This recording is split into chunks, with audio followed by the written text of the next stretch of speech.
तो जय श्री राम सभी को। आज हम श्लोक 10, 11 और 12वां पढ़ेंगे। श्लोक 10वां कुछ इस प्रकार है। शयज्ञः प्रज्ञः श्रुतिस्त्वा पुरोवाच प्रजापतिः अनेन प्रसीदध्यमेश वोस्तिस्त्कामधुकरा। जिसका तात्पर्य है कि प्रजापति ब्रह्म ने इस दुनिया की शुरुआत में यज्ञ को रचकर अपनी प्रजा से कहा कि तुम लोग इस यज्ञ द्वारा इस विधि को प्राप्त हो और यह यज्ञ तुम लोगों को इच्छित भोग प्रदान करेगा। घरों में जो यज्ञ किए जाते हैं उन्हें एक धार्मिक कर्म कांड न समझकर उसका महत्व समझना चाहिए। यज्ञ हमारे संस्कारों का संगठित रूप है। संस्कार का अर्थ है कार्य करने का सबसे उत्तम तरीका। यज्ञ से हम हर विधि को या संस्कार को उचित तरीके से पूरा कर कर्म को शुरू करते हैं। यज्ञ एक तरीके से हमें राह दिखाता है। अगर आगे भी संस्कारों का पालन होगा तो हमारा ध्येय जरूर पूरा होगा। अगला श्लोक।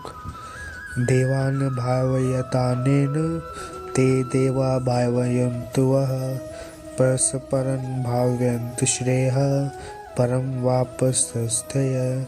जिसका तात्पर्य है कि ब्रह्मा कहते हैं कि यज्ञ से सब लोगों को देवताओं को खुश करना चाहिए और वह देवता खुश होकर हम सब की भलाई करेंगे। इस प्रकार निस्वार्थ भाव से एक दूसरे को उन्नत करते हुए तुम लोग परम कल्याण को प्राप्त हो जाओगे। यज्ञ देवताओं को खुश करने का तरीका है और उसके बदले में देवता आप सबको खुश रखते हैं, आपकी उन्नति करते हैं। इसलिए काम को शुरू या कोई शुभ कार्य करने से पहले ईश्वर का नाम लेने का विधान है। यही ईश्वर का नाम जब सही तरीके या सही पद्धति के साथ किया जाता है तो उसे यज्ञ कहते हैं। यज्ञ को अपने और देवताओं के बीच का एक माध्यम मान लीजिए जिससे दोनों के बीच संबंध बना रहता है। अगला श्लोक। इष्टाना भोगानि हि वो देवा दास्यन्त यज्ञ भाविताः तेदर्यातान् प्रदेयोभ्यो यो भीर्यते सतेन एव सः। जिसका तात्पर्य है कि यज्ञ करके जब आप देवताओं की पूजा करते हैं तो वे आपके बिना मांगे ही आपकी सभी इच्छाओं को पूरा कर देते हैं। लेकिन जो यज्ञ नहीं करता और उस यज्ञ से देवताओं को प्रणाम नहीं करता लेकिन फिर भी अपनी इच्छाओं को पूर्ण करना चाहता है, उन्हें चोर समझना चाहिए। कुछ करने से कुछ मिलता है और कुछ देने से कुछ मिलता है।